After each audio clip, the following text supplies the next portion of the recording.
gender war. You know what I'm saying? Black people, what are we doing? Hmm? We on slavery time? It's slavery time. Consistently. Why do we do that? Why do we own up for that? Hmm? Put the light on for you.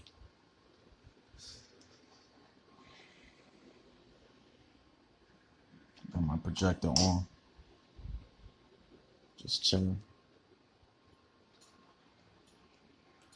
What are we doing, black people? You wanna cast out the black man for not having the money that of course they ain't giving? Don't make no sense. Human resources, when you're in college, you're in the business school, you're taught these things about the hierarchy of hiring. Okay? So when you understand that, you know what comes with it. And most black men, to obtain and keep their sanity, they remove themselves from that hierarchical pyramid altogether. And they stay in their own zone. They stay in their own lane. Why? Because they know, especially the educated ones that went to school and learned it, as well as the ones that go through life and they learn it. What do you see? And what do you know? And what are you taught? That your counterparts, when they're graduating, they're obtaining a certain amount of money, amount of status, amount of stature. As black men, you don't get that until 7 to 8 years. Black women, but most of the time, black women are hired at an exponential rate over black men. It's fact. It's what you're also taught in human resources. If you were in school and then you were in human resources, this is what you're taught. And this is exactly how it goes. And this is the structure that you must abide by. Especially when you're dealing with these other people's money and their corporation. You got to cooperate. Especially in human resources. And what do? The hiring and the firing. So as a black man, you working hard. You coming out. They might still pay you $14, $15 an hour. Dude that you know from high school, probably working at Home Depot or Walmart, making $12. You went through all that to make $2.50 more. I mean, but hey, what else you gonna do? Go on the streets?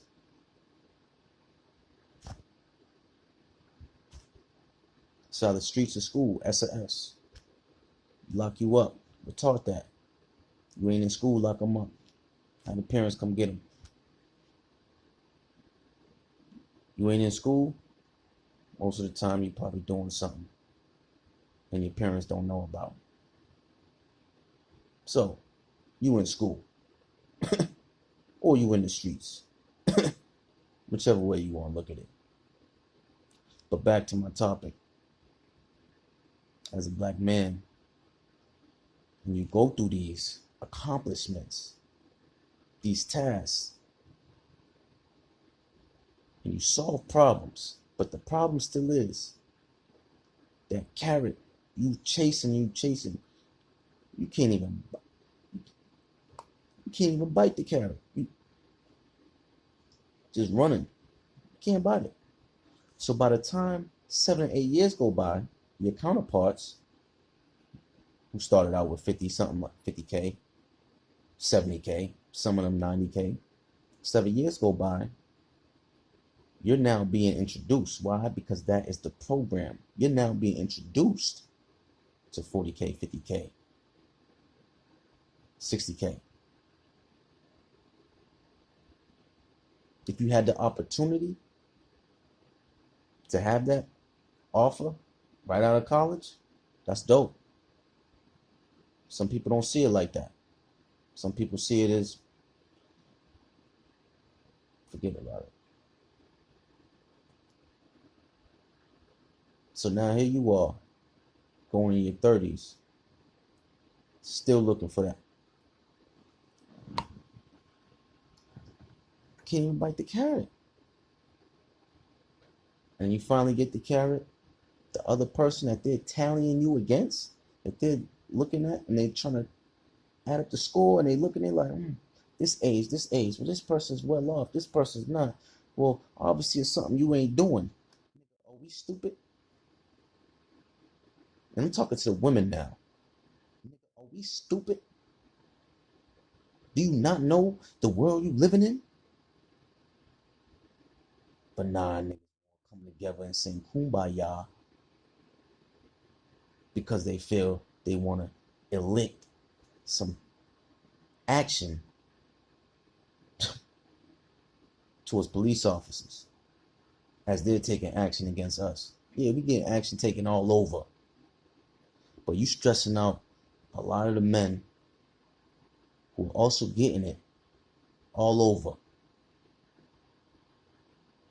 And then when those men decide they don't want you because they know what come with it, now you want to bash those men.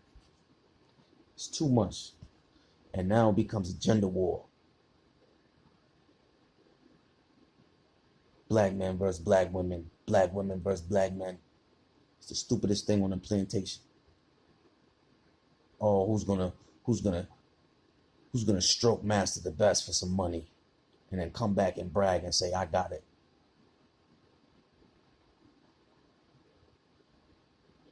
This is nothing new.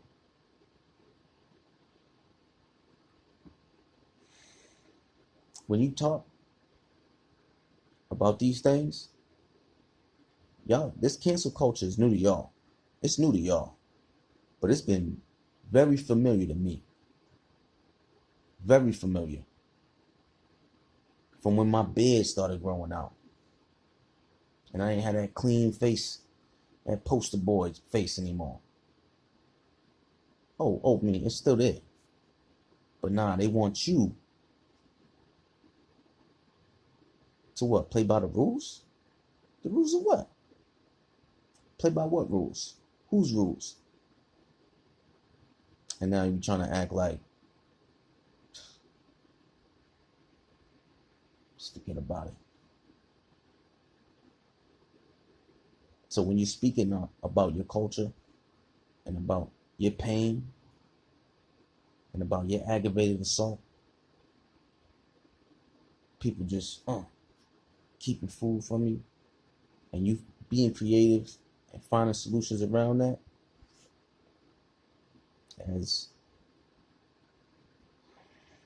As limited resources are nowadays for us as African Americans, as our construct, that's who we are labeled as, African Americans.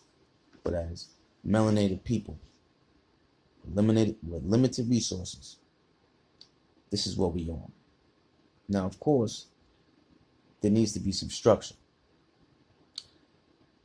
And we know a lot of our structure came from when the men was holding it down. And the men still holding it down. But there's a lot of women out here who dismiss holding it down for some bag that's being held up in front of their face.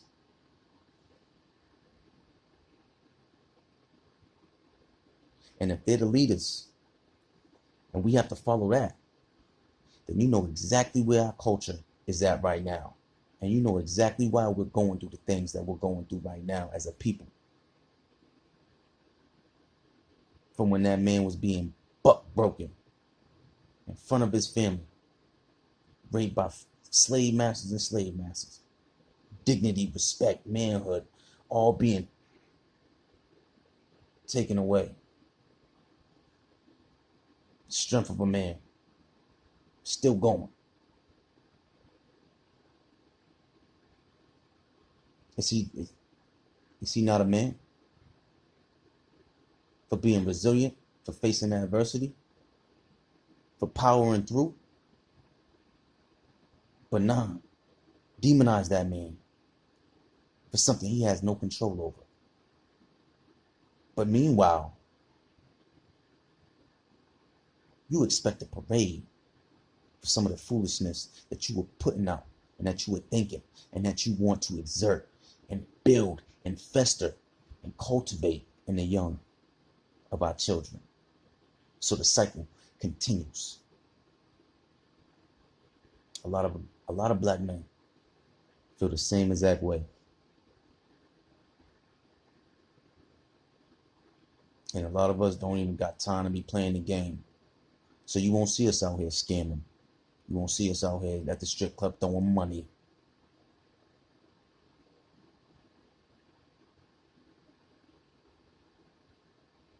You won't see us looking for you. Because you, that leader mindset, that leader action that you're taking, that's not leadership at all. So we sit back and we watch you. We hear you. And we understand there is a divide. And it's a war that we're not about to fight with you.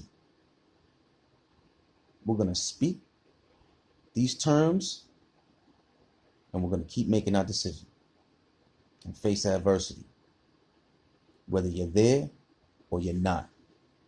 And so to speak, with a lot of single homes, broken relationships that are all fueled by someone's emotions and feelings, them not thinking things through properly, that all comes back to you.